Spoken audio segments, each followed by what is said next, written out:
ಕಳೆನಾಶಕದ ಉಪಯೋಗದ ಬಗ್ಗೆ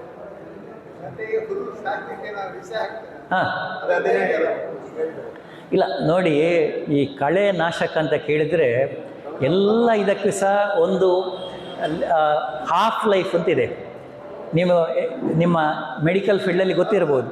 ಯಾಕೆಂತ ಕೇಳಿದ್ರೆ ಒಂದು ಅದರಲ್ಲಿರುವಂಥದ್ದು ಕೆಮಿಕಲ್, ಅದು ಗ್ಲೈಫಾಸೇಟ್. ಅದು ಹಾಕುವಾಗ 46% ಇದೆ ರೌಂಡಪ್ಪನ್ನಲ್ಲಿ, ಬೇರೆ ಬೇರೆ ಇದೆ, ರೌಂಡಪ್ಪಲ್ಲಿ ಇದೆ, ಗ್ರಾಮೆಕ್ಸೋನ್ನಲ್ಲಿ ಇನ್ನೊಂದಿದೆ.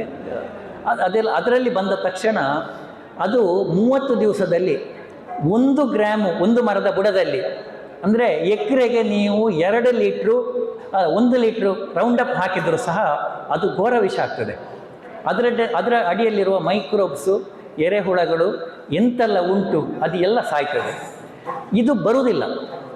ಯಾವತ್ತು ನಿಮಗೆ ಮೈಕ್ರೋಬಿಯಲ್ ಪಾಪ್ಯುಲೇಷನ್ ಇಲ್ವೋ ಆವಾಗ ನಿಮಗೆ ಈ ಮಣ್ಣಲ್ಲಿರುವ ಇದರ ನಮ್ಮ ಸಾವಯವ ಅಂಶವನ್ನು ಪುಡಿ ಮಾಡಲಿಕ್ಕೆ, ಆಹಾರ ಜೀರ್ಣಿಸಿಕೊಳ್ಳಿಕ್ಕಿರುವ ಮೈಕ್ರೋಬ್ಸು ಡೆವಲಪ್ ಆಗೋದಿಲ್ಲ.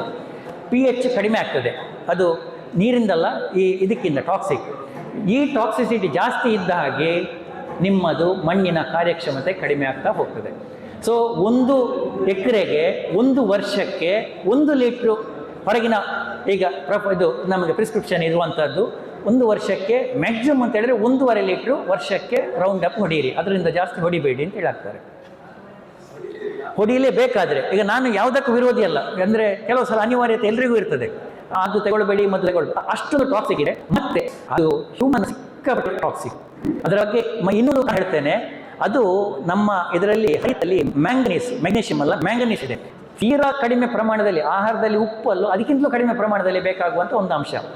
ಈ ರೌಂಡಪ್ಪಲ್ಲಿ ಗ್ಲೈಫಾಸೇಟ್ ಇರಲಿ ಯಾವುದೇ ಇರಲಿ, ಅದನ್ನು ನಮ್ಮ ಮ್ಯಾಂಗನೀಸನ್ನು ಅದು ಡಿಸ್ಟ್ರಾಯ್ ಮಾಡ್ತದೆ. ಯಾಕೆಂದರೆ ಮ್ಯಾಂಗನೀಸ್ ಬೇಕಾಗುವಂಥದ್ದು ನಮ್ಮ ಹರಿತ ಫಾರ್ಮೇಷನಿಗೆ, ಕ್ಲೋರೋಫಿಲ್ ಫಾರ್ಮೇಷನಿಗೆ. ಆ ಕ್ಲೋರೋಫಿಲ್ ಫಾರ್ಮೇಷನ್ ಆಗದ ಹಾಗೆ ಮ್ಯಾಂಗನೀಸನ್ನು ಡಿಸ್ಟ್ರಾಯ್ ಮಾಡಿದಾಗ ಈ ಹುಲ್ಲು ಸಹ ಸಾಯ್ತದೆ. ಮ್ಯಾಂಗನೀಸ್ ಯಾವಾಗ ಕಡಿಮೆ ಆಯಿತೋ ಮರ ಹಳದಿ ಬರ್ತದೆ. ನಿಮಗೆ ಗೊತ್ತಾಗ್ತದೆ. ಅದು ಈ ಮದ್ದು ಸ್ಪ್ರೇ ಮಾಡಿದವರಿಗೆ ಫಸ್ಟಿಗೆ ಬರುವುದೇ ಹಳದಿ. ಅದು ಅಲ್ಲಿ ಇರುವ ಮ್ಯಾಂಗನೀಸು, ಕ್ಲೋರೋಫಿಲ್ಲು ಎಲ್ಲ ಕಡಿಮೆ ಆಗ್ತಾ ಇದೆ. ಆ ಮ್ಯಾಂಗನೀಸ್ ಇನ್ಹಿಬಿಟರ್ ಅಂತ ಹೇಳಿದರೆ ಅದು ಮತ್ತೆ ಇರುವ ಮ್ಯಾಂಗನೀಸನ್ನು ಸಹ ಗಿಡ ತಗೊಳ್ಳುವುದಿಲ್ಲ, ಹರಿತು ಕಡಿಮೆ ಆಗ್ತದೆ. ಆವಾಗ ಎಂಥದ್ದು ಎಲೆ ಚುಕ್ಕಿ ಬರಲಿಕ್ಕಲ್ಲ ಅಂತೇಳಿ ಬರುತ್ತದೋ ಇಲ್ವೋ ಅಂತೇಳಿ ನನಗೂ ಗೊತ್ತಿಲ್ಲ, ಅದರ ಬಗ್ಗೆ ಅಧ್ಯಯನ ಸಹ ಆಗಲಿಲ್ಲ. ಬಟ್ ತೀರಾ ಅಪಾಯ ಅದು.